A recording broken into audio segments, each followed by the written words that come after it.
When you think about businesses that are selling through the roof, like Aloe or Allbirds, sure, you think about a great product, a cool brand, and great marketing. But an often overlooked secret is actually the businesses behind the business, making selling, and for shoppers, buying, simple. For millions of businesses, that business is Shopify. Nobody does online business better than Shopify. It's home of Shop Pay, the #1 checkout in the world. You can use it to boost conversions up to 50%, meaning way less carts going abandoned and way more sales going through to checkout. Sign up for your $1 per month trial period at shopify.com/income, all lowercase. Go to shopify.com/income to upgrade your selling today. That's shopify.com/income. This episode is sponsored by Friskies, who would like to tell your cats hi. Now, if that didn't get your cat's attention, there's one thing that always does the trick. Just pour some Friskies crunchy food in the bowl and you'll hear those paws come running. Works every time. With so many Friskies choices, you can always bring your cats running from their secret napping spots. There's always more to explore. See for yourself at friskies.com or visit your local store. Some of this week is going to feel repetitive, but there's a strategy behind that. And I think that it's important, even in the way that we use this color method of study and we're studying the same passage of scripture over and over. I want to use the model that Jesus did. I want to sit here until we get it. And so I pray that you would work through this week and that you don't mind the repetitiveness. And like I said, I had originally written this as one study, but I divided it up into 2 weeks because there's so much parallel between Martha and Mary.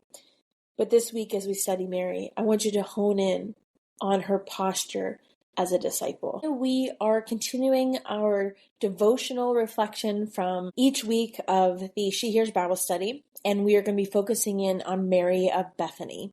Again, the She Hears Bible study is available at shehears.org or wherever books are sold. So we're going to be in John chapter 12, verses 1 through 8 this week, starting at verse 1. 6 days before the Passover, Jesus came to Bethany, where Lazarus lived, whom Jesus had raised from the dead. Here a dinner was given in Jesus' honor. Martha served, while Lazarus was among those reclining at the table with him. Then Mary took about a pint of pure nard, an expensive perfume, and she poured it on Jesus' feet and wiped his feet with her hair. And the house was filled with the fragrance of the perfume. But one of the disciples, Judas Iscariot, who was later to betray him, objected, "Why wasn't the perfume sold and the money given to the poor?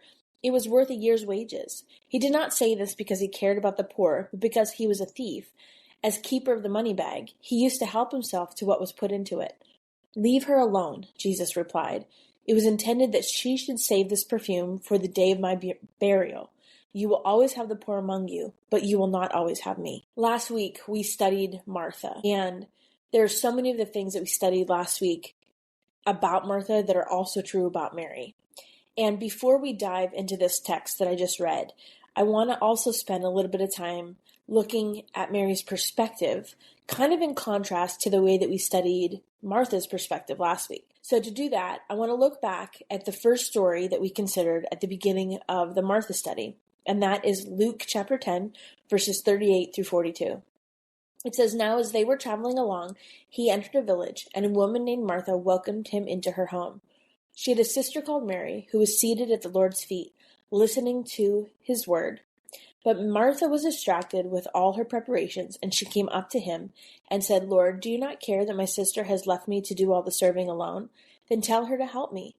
But the Lord answered her and said to her, 'Martha, Martha, you are worried and bothered about so many things, but the only one thing is necessary, for Mary has chosen the good part, which shall not be taken away from her.'"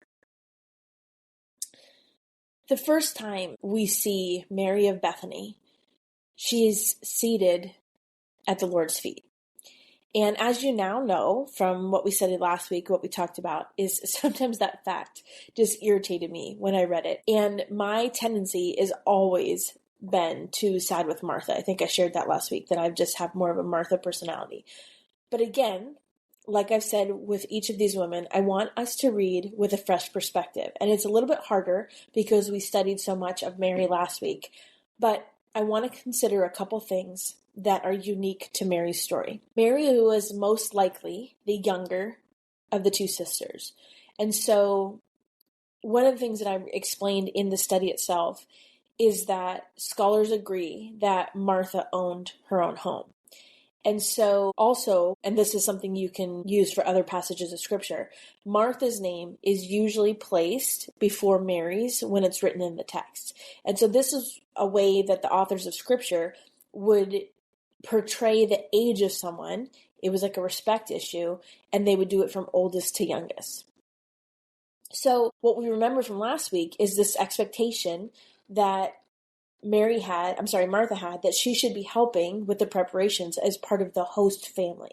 And yet here we see young, sweet Mary sitting at the feet of Jesus. And so she likely knows that she should be in the kitchen helping, as the religious custom of having a rabbi in your home. Yet this was her teacher, her rabbi. And so sitting and listening to him was a place that she wanted to be the most. As a rabbi, and I want to think through this not with our Western lens, but with our first century Jewish culture lens. As a rabbi, Jesus would have been sitting at a low table or on a pillow on the ground. And so the disciples would sit around the rabbi to learn what he was teaching. And this phrase, sit at his feet, actually meant to learn from a rabbi. So Gamaliel is who Paul learned from, and we see something similar in Acts chapter 22, where we see him seated at Gamaliel's feet. And so it's an expression that is used to describe Mary as a disciple of Jesus. And how does Jesus respond to her? I think this is an important key. He welcomes her. And anyone who says women have no place serving in ministry does not fully understand how Jesus operated. Not only do we see Jesus welcome women and include them, but he commissions them to do the work of telling others about him. So as we move into the rest of this study this week, I want you to remember the posture of Mary's heart. The posture of her heart was one of a disciple. So now we're going to flash forward to the text of John 11 that we studied last week. And so from studying, you know that Mary handled her grief differently than Martha did. As a reminder, in John chapter 20, verse 11, we see the two of them, and we see how Martha went out to meet Jesus, but Mary sat still in the house. And so given the context of what we now know about Mary, how does that change your opinion of what happened? Remember, we talked about sitting Shiva. And sitting Shiva was this practice of sitting in your home on the floor in your grief. So Mary in her grief, by sitting and staying inside the house, was actually following the religious and the cultural custom. And so the fact that she was a disciple of Jesus helps us to understand that perhaps she knew that she should stay put. Martha was the more brazen one, and she kind of dropped everything to go out and confront Jesus with her aggressive, faith-filled, confrontational style. But what happens next is one of my favorite aspects of the entire storyline of Scripture. Martha, who's still very much in her own grief, comes back to the house and says something to Mary. In the King James Version, it says, "The Master has come and calls for you." And to me, that's almost poetic, but I want you to think about what that means. Mary, who is sitting in her grief, and probably her anger, and certainly her religion, Jesus pursues her to get her to leave that place and to come to him. Sis, I want you to realize that those words are for you too.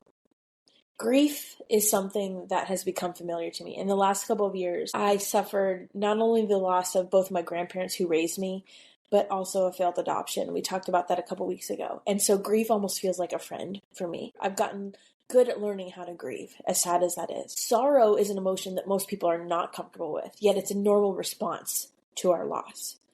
And so for me, as a mom and as a ministry leader and just being in a busy season of life, it's always felt like there wasn't enough time for me to even grieve. And we serve, especially if we serve in ministry, there's almost this prescribed amount of time, even culturally, I guess, for everybody, a prescribed amount of time that's okay to grieve, but then people expect you to move on, or at least pretend like you're okay. The thing is there's nothing normal about how you feel when you're grieving.